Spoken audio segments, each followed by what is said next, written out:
ਸਤਿ ਸ਼੍ਰੀ ਅਕਾਲ ਜੀ, ਤੁਸੀਂ ਦੇਖ ਰਹੇ ਹੋ ਇੰਡੋਸ ਟੀਵੀ ਆਸਟ੍ਰੇਲੀਆ ਤੇ ਮੈਂ ਹਾਂ ਗੁਰਇਕਬਾਲ ਸਿੰਘ। ਇੱਕ ਵਾਰ ਫੇਰ ਹਾਜ਼ਰ ਹਾਂ ਤੁਹਾਡੇ ਸਾਹਮਣੇ ਪਾਕਿਸਤਾਨ ਬੁਲੇਟਿਨ ਲੈ ਕੇ। ਤੇ ਪਾਕਿਸਤਾਨ ਤੋਂ ਸਾਡੇ ਸਹਿਯੋਗੀ ਨਾਸਿਰ ਅਲੀ ਸਾਡੇ ਨਾਲ ਮੌਜੂਦ ਨੇ। ਆਓ ਕਰਦੇ ਹਾਂ ਉਹਨਾਂ ਦਾ ਸਵਾਗਤ। ਨਾਸਿਰ, ਬਹੁਤ ਬਹੁਤ ਸਵਾਗਤ ਹੈ ਤੁਹਾਡਾ। ਹਾਂਜੀ ਨਾਸਿਰ, ਖਬਰਾਂ ਆ ਰਹੀਆਂ ਨੇ ਕਿ ਪਾਕਿਸਤਾਨ ਵੱਲੋਂ ਭਾਰਤ ਦੇ ਨਾਲ ਵਪਾਰਕ ਸੰਬੰਧ ਸੁਧਾਰਨ ਵਾਸਤੇ ਆਪਣੇ ਵਿਦੇਸ਼ ਮੰਤਰੀ ਜਿਹੜਾ ਨਵਾਂ ਲਗਾਇਆ ਗਿਆ, किस नीति तहत ये विदेश मंत्री जिहड़े नवें लगाए गए ने किस नीति के तहत काम करनगे? कि पाकिस्तान चाहुंदा है कि भारत नाल जिहड़े दोस्ताना संबंध है वो अगे वधन ते वपारक जिहड़ा समझौते है वो होर कीते जाण तां जो सरहद पार तो एक दूजे नाल जिहड़ा वपार है वो कीता जा सके। की कहना है? बिल्कुल कल जिहड़ा हैगा सी वो इस्लामाबाद दे विच जिहड़ा हैगा वो जिहड़े नवे मिनिस्टर जो लगाए गए, ट्रेड मिनिस्टर जिन्होंने कहते हैं ने, तजारत करते हैं जोड़े वो जो मिनिस्टर लाए गए तो इंडिया वास्ते भी ट्रेड मिनिस्टर न्यू दिल्ली के जो मुंतखब किया गया। तो उस वेले साड़ी जी तजारत बरादरी हैगी है, चैमर बरादरी हैगी है, चैमर ऑफ कॉमर्स जोड़े है ने, इंडस्ट्रीयल बरादरी जी हैगी वो बड़ी खुश हुई। तो उन्होंने कहा कि बड़ा वड्डा फैसला है कि इस फैसले के नाल पाकिस्तान इंडिया के नाल जिहड़ा हैगा वो तजारत कर सकेगा, इंडिया को चीज़ां लै सकेगा, उन्होंने चीज़ां दे सकेगा जिस बड़ा ज़्यादा फायदा होएगा। तो जिहड़े साडे मतलब कॉमर्स के जिहड़े हैगे ने चेयरमैन हैगे ने, उन्होंने एक बड़ी वधिया गल की। उन्होंने कहा कि दुनिया के बहुत सारियां ऐसियां मिसालां हैगियां ने जिन्हां दे विच दो मुल्क आपस बेशक एक दूसरे के मुखालफ होण लेकिन वो एक दूसरे नूं जिहड़ा हैगा वो चीज़ां जिहड़ियां हैगियां वो एक दूसरे दे नाल ट्रेड करदे ने, तजारत करदे रहिंदे। बिल्कुल इस तरीके जदों जंग हुंदी है, जंग दे विच भी जिहड़ा पानी पिआउण वाला जिहड़ा हुंदा, जिहड़ा रोटी खवाउण वाला हुंदा, जिहड़ा जर्नलिस्ट हुंदा, उहनूं दोवां मुल्कां दी फौज जिहड़ी हुंदी है उहनूं कुछ नहीं कहंदी हैगी। उस जंग दे विच वो लोग जिहड़े हैगे ने वो इस चीज़ तो आज़ाद हुंदे ने। असीं जंग दे हालात दे विच ते बिल्कुल नहीं हैगे, लेकिन साडे लोग जिहड़े हैगे ने वो इस वेले बहुत सारी परेशानियां दे विच लंघ रहे ने।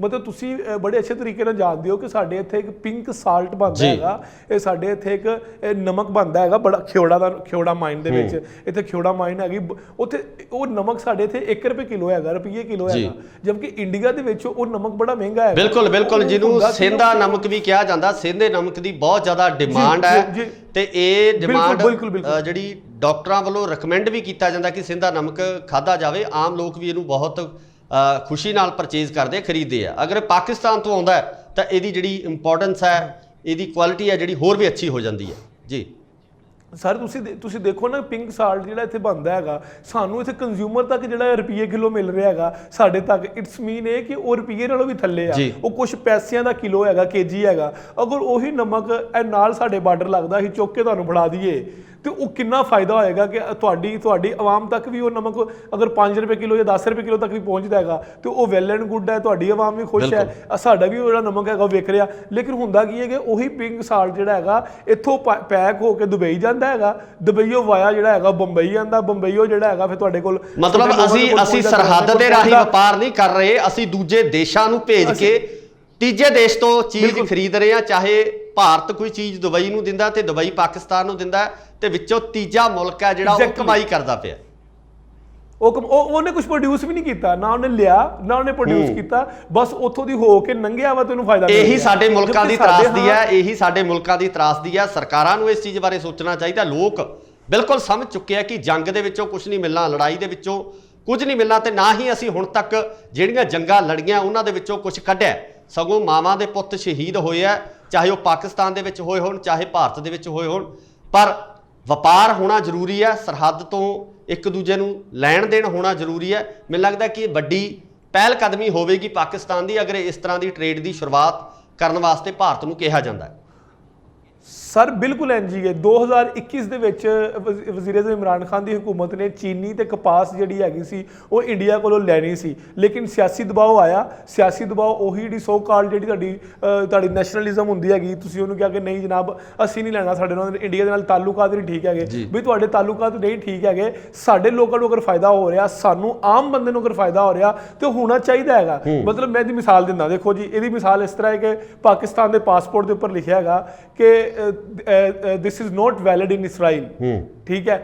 उस तो बाद लिखा कि उर्दू च लिखा है ये पासपोर्ट इसराइल के अलावा तमाम ममालिक में मतलब वैलिड है, तमाम मुल्कों में जा सकते, इसराइल नहीं जा सकते। यानी कि इट्स मीन है कि पाकिस्तान ने इसराइल तस्लीम नहीं किया है, पाकिस्तान इसराइल नहीं मानता है। पाकिस्तान ने अज तक जो इसराइल मतलब वजूद च आया है, पाकिस्तान ने नहीं मन्निया है। ठीक है, ਅਸੀਂ ਇਸ ਚੀਜ਼ ਨੂੰ ਮੰਨਦੇ ਹਾਂ, ਸਾਨੂੰ ਮੁਖਾਲਫਤ ਕਰਨੀ ਚਾਹੀਦੀ ਹੈ। ਉਹ ਫਲਸਤੀਨ ਦੇ ਵਿੱਚ ਜ਼ੁਲਮ ਕਰ ਰਿਹਾ ਹੈਗਾ, ਉਹ ਜਿਊਜ਼ ਹੈਗੇ ਨੇ, ਉਹਨਾਂ ਨੇ ਬਹੁਤ ਸਾਰੇ ਮੁਸਲਮਾਨਾਂ ਨੂੰ ਮਾਰਿਆ ਹੈਗਾ। ਠੀਕ ਹੈ, ਸਾਡੀਆਂ ਹਮਦਰਦੀਆਂ ਹੈਗੀਆਂ, ਲੇਕਿਨ ਤੁਸੀਂ दूसरी साइड ਤੇ ਤੁਸੀਂ ਡਬਲ ਸਟੈਂਡਰਡ ਵੀ ਕਰ ਰਹੇ ਹੋ। इसराइल ਦੀਆਂ 286 प्रोडक्ट पाकिस्तान 'ਚ यूज़ हो रही, ਜਿਹਦੇ ਵਿੱਚ ਪੈਪਸੀ ਹੈ, ਕੋਕ ਹੈ, ਕਿਟਕੈਟ ਹੈ, ਨੈਸਲੇ ਹੈ, ਡੈਰੀ ਮਿਲਕ ਹੈ, ਇਹ ਜਿੰਨੀਆਂ ਵੀ ਚਾਕਲੇਟਸ ਜਾਂ ਜਿੰਨੀਆਂ ਵੀ ਪ੍ਰੋਡਕਟਸ ਹੈਗੀਆਂ ਨੇ ਪਾਕਿਸਤਾਨ 'ਚ ਸੇਲ ਹੁੰਦੀਆਂ ਨੇ, ਉੱਥੋਂ ਆਉਂਦੀਆਂ ਨੇ, ਅਸੀਂ ਇਸਤੇਮਾਲ ਵੀ ਕਰ ਰਹੇ ਹਾਂ। ਦੋਹਰੇ ਮਾਪਦੰਡ ਸਰਕਾਰਾਂ ਵੱਲੋਂ ਵਰਤੇ ਜਾਂਦੇ ਆ, ਜਿੱਥੇ ਉਹਨਾਂ ਨੂੰ ਕੋਈ ਬੈਨੀਫਿਟ ਲੱਗਦਾ, ਫਾਇਦਾ ਲੱਗਦਾ, ਤਾਂ ਉੱਥੇ ਉਸ ਤਰੀਕੇ ਦੀ ਜਿਹੜੀ ਬਿਆਨਬਾਜ਼ੀ ਆ ਉਹ ਕੀਤੀ ਜਾਂਦੀ ਹੈ।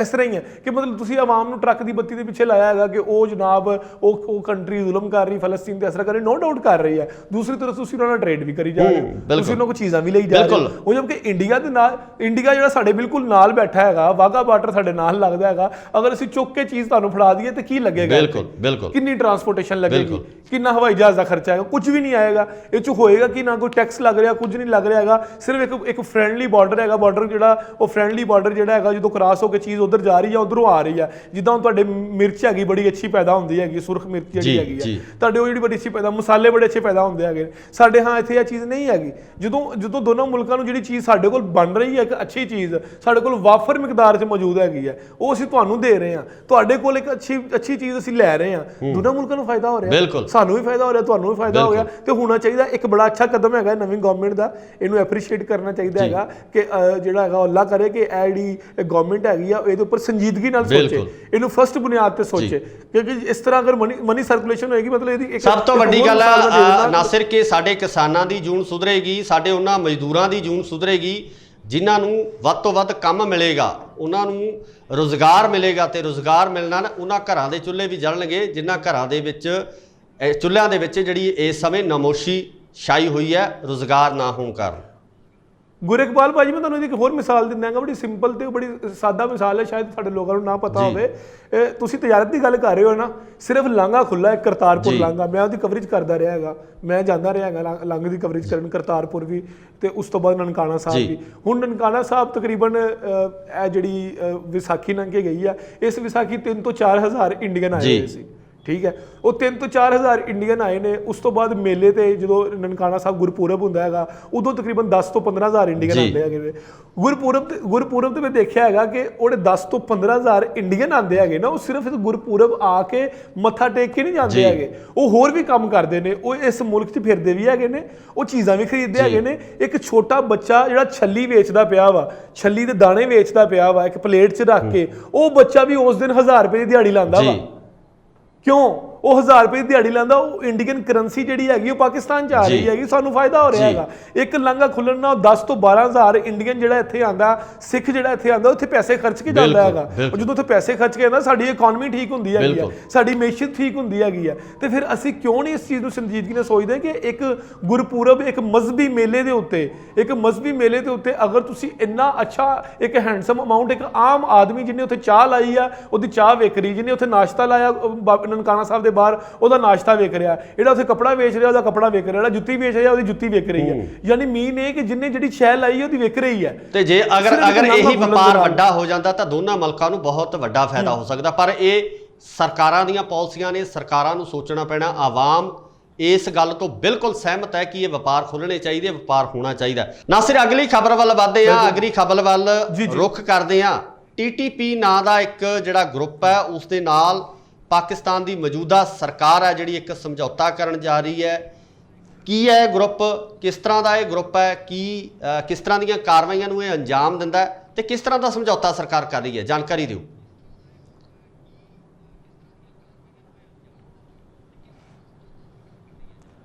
ਜੀ ਤਹਿਰੀਕੇ ਤਾਲਿਬਾਨ ਪਾਕਿਸਤਾਨ ਬਦਨਾਮੇ ਜ਼ਮਾਨਾ ਹੈ। ਪਾਕਿਸਤਾਨ ਦੇ ਵਿੱਚ ਟੈਰਰਿਸਟ ਅਟੈਕਸ ਜਿਹੜੇ ਹੋਏ ਨੇ, ਬਹੁਤ ਜ਼ਿਆਦਾ ਟੈਰਰਿਸਟ ਅਟੈਕਸ ਵੀ ਕੀਤੇ ਨੇ ਇਹਨਾਂ ਨੇ। ਤੇ ਉਸ ਤੋਂ ਬਾਅਦ ਇਹ ਕਬਾਇਲੀ ਇਲਾਕਿਆਂ ਦੇ ਵਿੱਚ ਜਾਂ ਜਿਹੜੀ ਸਾਡੀ ਸਰਹੱਦ ਲੱਗਦੀ ਹੈਗੀ ਆ, ਈਰਾਨ ਨੂੰ ਸਰਹੱਦ ਲੱਗਦੀ ਆ, ਅਫਗਾਨਿਸਤਾਨ ਨੂੰ ਸਰਹੱਦ ਲੱਗਦੀ ਹੈਗੀ, ਇੰਡੀਆ ਨੂੰ ਸਰਹੱਦ ਲੱਗਦੀ ਹੈਗੀ ਹੈ, ਉਸ ਉਧਰਲੀ ਸਾਈਡ ਤੇ ਇਹਨਾਂ ਦੀ ਬਹੁਤ ਜ਼ਿਆਦਾ ਕਾਰਵਾਈਆਂ ਹੋਈਆਂ ਨੇ। ਪਿਛਲੇ ਕੁਝ ਮਹੀਨਿਆਂ ਤੋਂ ਇਹਨਾਂ ਨੇ ਪਾਕਿਸਤਾਨ ਦੀ ਸਿਕਿਉਰਿਟੀ ਅਦਾਰਿਆਂ ਨੂੰ ਨਿਸ਼ਾਨਾ ਬਣਾਇਆ ਹੈਗਾ। ਤਕਰੀਬਨ 200 ਦੇ ਕਰੀਬ ਫੌਜੀ ਜਿਹੜੇ ਹੈਗੇ ਨੇ ਉਹ ਸ਼ਹੀਦ ਹੋਏ ਨੇ। ਤੇ ਪਾਕ ਫੌਜ ਵੱਲੋਂ ਵੀ ਇਹ ਐਲਾਮੀਆਂ ਦਿੱਤੀਆਂ ਗਿਆ ਸੀ ਕਿ ਇਸ ਤੋਂ ਡਬਲ ਜਿਹੜੇ ਹੈਗੇ ਅਸੀਂ ਦਹਿਸ਼ਤਗਰਦ ਮਾਰੇ ਹੈਗੇ ਨੇ। ਲੇਕਿਨ TTP ਤੇ ਪਾਕਿਸਤਾਨ ਦੇ ਵਿੱਚ, ਪਾਕਿਸਤਾਨ ਦੀ ਫੌਜ ਦੇ ਵਿੱਚ ਇੱਕ ਲੰਬੇ ਅਰਸੇ ਤੋਂ ਜਿਹੜੀ ਹੈਗੀ ਹੈ ਉਹ ਲੜਾਈ ਚੱਲ ਰਹੀ ਹੈ। ਉਸ ਤੋਂ ਬਾਅਦ ਜ਼ਰਬੇ ਅਜ਼ਬ ਹੋਇਆ, ਆਪਰੇਸ਼ਨ ਕੀਤਾ ਗਿਆ ਜਨਰਲ ਰਈਸ ਸ਼ਰੀਫ ਦੀ ਕਿਆਦਤ ਦੇ ਵਿੱਚ, ਉਦੋਂ ਵੀ ਬਹੁਤ ਸਾਰੇ ਲੋਕ ਜਿਹੜੇ ਇਹਨਾਂ ਦੇ ਮਾਰੇ ਗਏ ਸੀ। ਲੇਕਿਨ ਉਸ ਤੋਂ ਬਾਅਦ ਫਿਰ ਜ਼ਿਆਦਾ ਮੁਤਹਰਕ ਹੋ ਗਏ, ਜ਼ਿਆਦਾ ਸਰਗਰਮ ਹੋ ਗਏ, ਕਿਉਂਕਿ ਦਹਿਸ਼ਤਗਰਦੀ ਨੂੰ ਰੋਕਣਾ, ਮੇਰੇ ਹਿਸਾਬ ਨਾਲ ਦਹਿਸ਼ਤਗਰਦੀ ਕਦੀ ਵੀ ਤੁਹਾਡੀ ਬੰਦੂਕ ਦੇ ਜ਼ੋਰ ਤੇ ਨਹੀਂ ਰੁਕ ਸਕਦੀ ਹੈਗੀ। ਇਹ ਮੁਜ਼ਾਕਰਾਤ ਦੇ ਨਾਲ ਹੀ ਰੁਕਦੀ ਹੈ। ਜੋ ਕੁਝ ਮਰਜ਼ੀ ਹੋ ਜਾਏ, ਤੁਸੀਂ ਅਗਰ 4 ਦਹਿਸ਼ਤਗਰਦ ਨੇ, 4 ਅਗਰ ਸੁਸਾਈਡ ਬੰਬ ਆਪਣੇ ਆਪ ਨੂੰ ਬੰਨ ਕੇ ਆਵਾਮ 'ਚ ਵੜ ਜਾਂਦੇ ਨੇ, ਤੁਸੀਂ ਉਹਨਾਂ ਨੂੰ ਕਿੱਦਾਂ ਰੋਕ ਲੋਗੇ?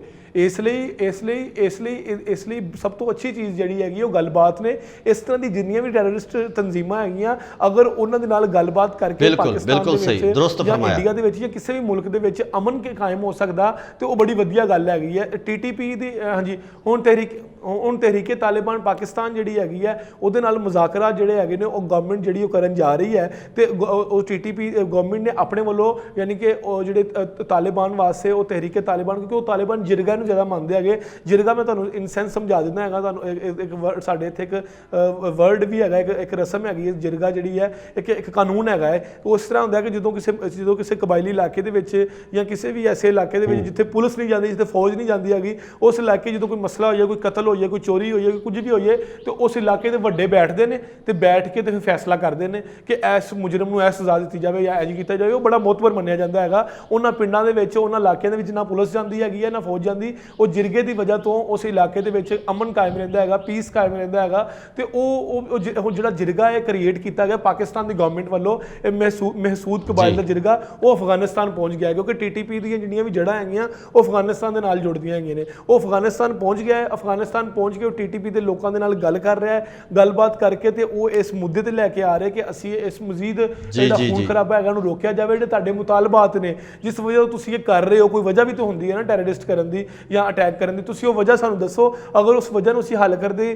ਤੇ ਸਾਡੇ 'ਚ ਕਾਬਲੀਅਤ ਹੋਈ, ਅਸੀਂ ਇਹਨੂੰ ਹੱਲ ਕਰਾਂਗੇ। ਲੇਕਿਨ ਇਸ ਤਰੀਕੇ ਨਾਲ ਮਾਸੂਮ ਲੋਕਾਂ ਨੂੰ ਕਤਲ ਕਰਨਾ, ਮਾਸੂਮ ਲੋਕਾਂ ਨੂੰ ਸ਼ਹੀਦ ਕਰਨਾ, ਫੌਜੀਆਂ ਨੂੰ ਨਿਸ਼ਾਨਾ ਬਣਾਉਣਾ, ਇਹ ਕਿਸੇ ਵੀ ਤਰੀਕੇ ਨਾਲ ਠੀਕ ਨਹੀਂ ਹੈਗਾ। ਤੁਹਾਨੂੰ ਜਿਸ ਚੀਜ਼ ਦੇ ਮਸਲੇ ਹੈਗੇ ਆ ਉਹ ਮਸਲੇ ਅਸੀਂ ਦੂਰ ਕਰਾਂਗੇ। ਬਿਲਕੁਲ ਨਾਸਿਰ, ਅਗਲੀ ਖਬਰ ਦੀ ਚਰਚਾ ਕਰਦੇ ਆ ਜਿਹੜੇ ਹੈਗੇ ਨੇ ਕਿ ਪਾਕਿਸਤਾਨ ਦੇ ਜਿਹੜੇ ਮੰਤਰੀ ਨੇ ਜਾਂ ਜਿਹੜੇ ਚੁਣੇ ਹੋਏ ਨੁਮਾਇੰਦੇ ਨੇ ਉਹ ਲੰਡਨ ਪਹੁੰਚੇ ਹੋਏ ਨੇ। ਲੰਡਨ ਜਿੱਥੇ ਕਿ ਨਵਾਜ਼ ਸ਼ਰੀਫ ਮੌਜੂਦ ਨੇ। ਨਵਾਜ਼ ਸ਼ਰੀਫ ਜੋ ਸਾਬਕਾ ਪ੍ਰਧਾਨ ਮੰਤਰੀ ਨੇ ਪਾਕਿਸਤਾਨ ਦੇ, ਉਹਨਾਂ ਕੋਲ ਪਹੁੰਚੇ ਹੋਏ ਨੇ। ਕੀ ਕਾਰਨ ਹੈ, ਕਿਸ ਤਰੀਕੇ ਦੀ ਗੱਲਬਾਤ ਕਰਨ ਲਈ ਉੱਥੇ ਪਹੁੰਚੇ ਨੇ ਤੇ ਕਿਉਂ ਗਏ ਨੇ, ਜਾਣਕਾਰੀ ਦਿਓ।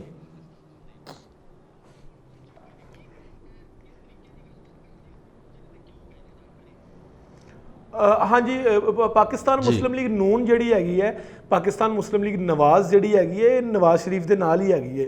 ਇਹ ਨਵਾਜ਼ ਸ਼ਰੀਫ ਦੇ ਨਾਲ ਹੀ ਖਤਮ ਹੋਣੀ ਹੈਗੀ, ਨਵਾਜ਼ ਸ਼ਰੀਫ ਦੇ ਨਾਲ ਹੀ ਸ਼ੁਰੂ ਹੋਈ ਹੈਗੀ ਸੀ। ਨਵਾਜ਼ ਸ਼ਰੀਫ ਸਾਹਿਬ ਦਾ ਆਪਣਾ ਵੋਟ ਬੈਂਕ ਜਿਹੜਾ ਹੈਗਾ, ਆਪਣੀ ਮਕਬੂਲੀਅਤ ਜਿਹੜੀ ਹੈਗੀ ਹੈ ਪੂਰੇ ਪਾਕਿਸਤਾਨ ਦੇ ਵਿੱਚ ਹੈਗੀ ਹੈ। ਉਹਨਾਂ ਨੂੰ ਬਹੁਤ ਸਾਰੇ ਲੋਕ ਜਿਹੜੇ ਹੈਗੇ ਨੇ ਮੰਨਦੇ ਨੇ। ਉਹ ਸਪੈਸ਼ਲੀ ਜਿਹੜੀ ਮਜ਼ਦੂਰ ਤਬਕੇ ਦੀਆਂ ਪਾਲਿਸੀਆਂ ਹੁੰਦੀਆਂ ਉਸ ਵਜ੍ਹਾ ਤੋਂ ਕਾਫੀ ਮਸ਼ਹੂਰ ਹੈਗੇ ਨੇ ਕਿ ਜਦੋਂ ਵੀ ਉਹਨਾਂ ਦੀ ਗਵਰਨਮੈਂਟ ਆਉਂਦੀ ਹੈਗੀ ਹੈ, ਜਿਹੜਾ ਦਿਹਾੜੀਦਾਰ ਮਜ਼ਦੂਰ ਹੈਗਾ ਉਹਦੇ ਹਾਲਾਤ ਕਾਫੀ ਬਿਹਤਰ ਹੋ ਜਾਂਦੇ ਨੇ, ਮਹਿੰਗਾਈ ਠੀਕ ਹੋ ਜਾਂਦੀ ਹੈ। ਉਹ ਇਸ ਵਜ੍ਹਾ ਤੋਂ ਜਾਣੇ ਜਾਂਦੇ। ਨੋ ਡਾਊਟ ਕਿ ਕੁਝ ਚੀਜ਼ਾਂ 'ਚ ਵੀਕ ਹੈਗੇ ਨੇ, ਇੰਟਰਨੈਸ਼ਨਲ ਅਫੇਅਰਸ 'ਚ ਵੀਕ ਹੈਗੇ ਨੇ, ਬਾਕੀ ਮੁਲਕਾਂ ਦੇ ਨਾਲ ਸਮਝੌਤਾ ਕਰਨ 'ਚ ਵੀਕ ਹੈਗੇ ਨੇ, ਕਮਿਊਨੀਕੇਸ਼ਨ ਸਕਿੱਲਸ ਵੀਕ ਹੈਗੀਆਂ ਨੇ। ਲੇਕਿਨ ਉਹ ਆਮ ਆਵਾਮ ਵਾਸਤੇ ਜਿਹੜੇ ਹੈਗੇ ਨੇ ਉਹ ਕਾਫੀ ਅੱਛੇ ਮੰਨੇ ਜਾਂਦੇ ਨੇ। ਤੇ ਖੈਰ ਨਵਾਜ਼ ਸ਼ਰੀਫ ਸਾਹਿਬ ਜਿਹੜੇ ਹੈਗੇ ਨੇ ਉਹ ਲੰਡਨ ਸੀ, ਆਪਣਾ ਇਲਾਜ ਕਰਵਾ ਰਹੇ ਸੀ ਤੇ ਉਹਨਾਂ ਉੱਤੇ ਤਾਹਯਾਤ ਪਾਬੰਦੀ ਹੈ ਕਿ ਕਦੀ ਵੀ ਇਲੈਕਸ਼ਨ ਨਹੀਂ ਲੜ ਸਕਦੇ। ਪਨਾਮਾ ਲੀਕਸ ਆਇਆ ਸੀ, ਤੁਹਾਨੂੰ ਸ਼ਾਇਦ ਯਾਦ ਹੋਵੇ ਕਿ ਪਨਾਮਾ ਲੀਕਸ ਦੇ ਵਿੱਚ ਉਹਨਾਂ ਦਾ ਨਾਮ ਆਇਆ ਸੀ। ਉਸ ਨਾਮ ਤੋਂ ਬਾਅਦ ਫਿਰ ਕਾਰਵਾਈ ਹੋਈ ਸੀ ਤੇ ਕਾਰਵਾਈ ਤੋਂ ਬਾਅਦ ਜਿਹੜੇ ਚੀਫ ਜਸਟਿਸ ਹੈਗੇ ਸੀ ਉਹਨਾਂ ਨੇ ਹਮੇਸ਼ਾ ਵਾਸਤੇ ਉਹਨਾਂ ਨੂੰ ਨਾਅਹਿਲ ਕਰਾਰ ਦੇ ਦਿੱਤਾ ਸੀ। ਉਸ ਤੋਂ ਬਾਅਦ ਉਹਨਾਂ ਦੇ ਕੁਝ ਕੇਸਿਸ ਜਿਹੜੇ ਹੈਗੇ ਸੀ ਉਹ ਓਪਨ ਹੋਏ ਸੀ। ਉਹਨਾਂ ਕੇਸਿਸ ਤੋਂ ਬਾਅਦ ਉਹਨਾਂ ਨੂੰ ਜੇਲ੍ਹ ਹੋਈ। ਜੇਲ੍ਹ ਤੋਂ ਬਾਅਦ ਜੇਲ੍ਹ ਦੇ ਵਿੱਚ ਬਿਮਾਰ ਹੋ ਗਏ ਤੇ ਇਲਾਜ ਕਰਾਉਣ ਦੀ ਗਰਜ ਸੀ, ਲੰਡਨ ਚਲੇ ਗਏ ਤੇ ਲੰਡਨ ਜਾ ਕੇ ਉਹ ਹਲੇ ਵੀ ਆਪਣਾ ਇਲਾਜ ਹੀ ਕਰਵਾ ਰਹੇ ਨੇ। ਤੇ ਉਸ ਤੋਂ ਬਾਅਦ ਜਿੰਨੀ ਵੀ ਕਬੀਨਾ ਹੈਗੀ ਹੈ ਇਨਕਲੂਡਿੰਗ ਪ੍ਰਾਈਮ ਮਿਨਿਸਟਰ ਸ਼ਹਿਬਾਜ਼ ਸ਼ਰੀਫ, ਉਸ ਤੋਂ ਬਾਅਦ ਜਿਹੜੇ ਸਾਡੇ ਮਿਨਿਸਟਰ ਹੈਗੇ ਨੇ ਉਹ ਵਜ਼ੀਰ ਇਤਲਾਤ, ਫਿਰ ਐਹਸਨ ਇਕਬਾਲ ਸਾਹਿਬ, ਜਿੰਨੇ ਵੀ ਲੋਕ ਸੀ ਉਹ ਸਾਰੇ ਲੰਡਨ ਗਏ, ਉਹਨਾਂ ਨੇ ਜਾ ਕੇ ਮਿਲੇ ਉਹਨਾਂ ਨੂੰ। ਮਰੀਮ ਔਰੰਗਜ਼ੇਬ ਜਿਹੜੀ ਵਜ਼ੀਰ ਇਤਲਾਤ ਉਹਨਾਂ ਨੇ ਟਵੀਟ ਕੀਤਾ ਹੈਗਾ, ਉਹਨਾਂ ਨੇ ਆਖਿਆ ਕਿ ਸਾਡੇ ਇਸ ਚੀਜ਼ ਤੇ ਜ਼ੋਰ ਦਿੱਤਾ ਗਿਆ ਕਿ ਜਿਹਨਾਂ ਲੋਕਾਂ ਨੇ ਆਇਨ ਤੋੜਿਆ ਹੈਗਾ, ਕਨਸਟੀਟਿਊਸ਼ਨ ਤੋੜਿਆ ਹੈਗਾ, ਉਹਨਾਂ ਦੇ ਖਿਲਾਫ ਕਾਨੂੰਨ ਦੇ ਮੁਤਾਬਿਕ ਜਿਹੜਾ ਉਹ ਕਾਰਵਾਈ ਕੀਤੀ ਜਾਵੇ, ਉਹਨਾਂ ਨੂੰ ਕਠੇਰੇ 'ਚ ਲਿਆਇਆ ਜਾਵੇ ਤੇ ਉਹਨਾਂ ਦੀ ਅਦਾਲਤੀ ਕਾਰਵਾਈ ਜਿਹੜੀ ਹੈਗੀ ਹੈ ਉਹ ਉਹਨਾਂ ਦੇ ਖਿਲਾਫ ਕੀਤੀ ਜਾਵੇ। ਤੇ ਉਸ ਤੋਂ ਬਾਅਦ ਉਹਨਾਂ ਨੇ ਕਿਹਾ ਕਿ ਆਮ ਆਦਮੀ ਜਿਹੜਾ ਹੈਗਾ ਉਹ ਮਹਿੰਗਾਈ ਦੇ ਮਸਲੇ ਨਾਲ ਬਹੁਤ ਜ਼ਿਆਦਾ ਲੜ ਰਿਹਾ ਹੈਗਾ, ਪੈਟਰੋਲ ਦੀਆਂ ਕੀਮਤਾਂ ਬਹੁਤ ਜ਼ਿਆਦਾ ਨੇ, ਆਟੇ ਦੀਆਂ ਕੀਮਤਾਂ ਬਹੁਤ ਜ਼ਿਆਦਾ ਨੇ, ਤੇ ਇਸ ਲਈ ਫਸਟ ਪ੍ਰਾਇੋਰਟੀ ਦੇ ਵਿੱਚ ਸਭ ਤੋਂ ਪਹਿਲੀ ਤਰਜੀਹ ਦੇ ਵਿੱਚ ਪਾਕਿਸਤਾਨ ਦੇ ਵਿੱਚ ਮਹਿੰਗਾਈ ਜਿਹੜੀ ਹੈਗੀ ਹੈ ਉਹਨੂੰ ਕੰਟਰੋਲ ਕੀਤਾ ਜਾਵੇ, ਕਿਉਂਕਿ ਅਗਰ ਮਹਿੰਗਾਈ ਕੰਟਰੋਲ ਨਾ ਹੋਈ ਤੇ ਅਗਲੇ ਇਲੈਕਸ਼ਨ ਦੇ ਵਿੱਚ ਆਮ ਬੰਦਾ ਜਿਹੜਾ ਹੈਗਾ, ਜਿਹੜਾ ਪਾਕਿਸਤਾਨ ਦਾ ਮਜ਼ਦੂਰ ਤਬਕਾ ਹੈਗਾ ਜਿਹਦੀ ਤਾਦਾਦ 12 ਤੋਂ 13 ਕਰੋੜ ਹੈਗੀ ਹੈ, ਉਹ ਤੁਹਾਨੂੰ ਵੋਟ ਨਹੀਂ ਪਾਏਗਾ ਹੈਗਾ। ਇਸ ਲਈ ਜਿਹੜਾ ਹੈਗਾ ਉਹ ਨਵਾਜ਼ ਸ਼ਰੀਫ ਸਾਹਿਬ ਨੇ ਇੱਕ ਲੰਬੀ ਡਿਟੇਲ ਗੁਫ਼ਤਗੂ ਹੋਈ, 3 ਤੋਂ 4 ਘੰਟੇ ਮੀਟਿੰਗ ਜਿਹੜੀ ਹੈ ਉਹ ਜਾਰੀ ਰਹੀ ਹੈਗੀ। ਉਸ ਮੀਟਿੰਗ ਦੇ ਵਿੱਚ ਬਹੁਤ ਸਾਰੀਆਂ ਪਾਲਿਸੀਆਂ ਬਣਾਈਆਂ ਗਈਆਂ, ਨਵੇਂ ਇੰਤਖਾਬਾਤ ਜਿਹੜੇ ਹੋਣੇ ਨੇ, ਨਵੇਂ ਇਲੈਕਸ਼ਨ ਜਿਹੜੇ ਹੋਣੇ ਨੇ, ਉਹਦੇ ਵਿੱਚ ਕੀ ਹਿਕਮਤ ਅਮਲੀ ਬਣਾਈ ਜਾਣੀ ਹੈ, ਕੀ ਕੀਤਾ ਜਾਣਾ ਅੱਗੇ ਜਾ ਕੇ, ਕਿੰਜ ਹੋਣਾ ਹੈਗਾ, ਉਹਦੇ ਉੱਪਰ ਗੱਲਬਾਤ ਹੋਈ ਹੈਗੀ ਹੈ। ਉਸ ਤੋਂ ਬਾਅਦ ਪਾਕਿਸਤਾਨ ਦੀ ਜਿਹੜੀ ਖਾਰਜਾ ਪਾਲਿਸੀ ਹੈਗੀ ਹੈ ਉਹਦੇ ਉੱਪਰ ਗੱਲਬਾਤ ਹੋਈ ਹੈ। ਓਵਰਆਲ ਜਿਹੜਾ ਹੈਗਾ ਇੱਕ ਅੱਛੇ ਇਨਵਾਇਰਨਮੈਂਟ ਦੇ ਵਿੱਚ ਜਿਹੜਾ ਹੈਗਾ ਉਹ ਨਵਾਜ਼ ਸ਼ਰੀਫ ਸਾਹਿਬ ਨੇ ਆਪਣੇ ਜਿੰਨੀ ਵੀ ਕਬੀਨਾ ਹੈਗੀ ਸੀ ਉਹਨਾਂ ਨਾਲ ਗੱਲਬਾਤ ਕੀਤੀ ਤੇ ਉਹਨਾਂ ਨੂੰ ਇਸ ਗੱਲ ਤੇ ਕਾਇਲ ਕੀਤਾ ਕਿ ਤੁਸੀਂ ਉਹ ਕੰਮ ਕਰੋ ਜਿਹਨਾਂ ਕੰਮ ਦੇ ਨਾਲ ਆਮ ਬੰਦਾ ਜਿਹੜਾ ਹੈਗਾ ਖੁਸ਼ਹਾਲ ਹੋਵੇ, ਤਾਂ ਕਿ ਅਗਲਾ ਇਲੈਕਸ਼ਨ ਜਿਹੜਾ ਹੈਗਾ ਅਸੀਂ ਜਿੱਤ ਸਕੀਏ। ਸਾਡੇ ਕੋਲ ਟਾਈਮ ਬਹੁਤ ਥੋੜਾ ਹੈਗਾ, ਅਗਰ ਅਸੀਂ ਥੋੜੇ ਟਾਈਮ ਦੇ ਵਿੱਚ ਅੱਛੇ ਕੰਮ ਕਰਾਂਗੇ ਫਿਰ ਅਗਲੇ 5 ਸਾਲ ਵਾਸਤੇ ਅਸੀਂ ਸੰਜੀਦਗੀ ਨਾਲ ਕੋਈ ਵੀ ਕੰਮ ਕਰ ਸਕਾਂਗੇ। ਸੋ ਬਹੁਤ ਬਹੁਤ ਧੰਨਵਾਦ ਨਾਸਿਰ, ਤੁਸੀਂ ਇਹ ਸਾਰੀ ਜਾਣਕਾਰੀ ਦਿੱਤੀ, ਇਹ ਸਾਰੀਆਂ ਜੋ ਖਬਰਾਂ ਨਿਕਲ ਕੇ ਆ ਰਹੀਆਂ ਸੀ ਇਹਨਾਂ ਨੂੰ ਵਿਸਥਾਰਪੂਰਵਕ ਦੱਸਿਆ। ਧੰਨਵਾਦ।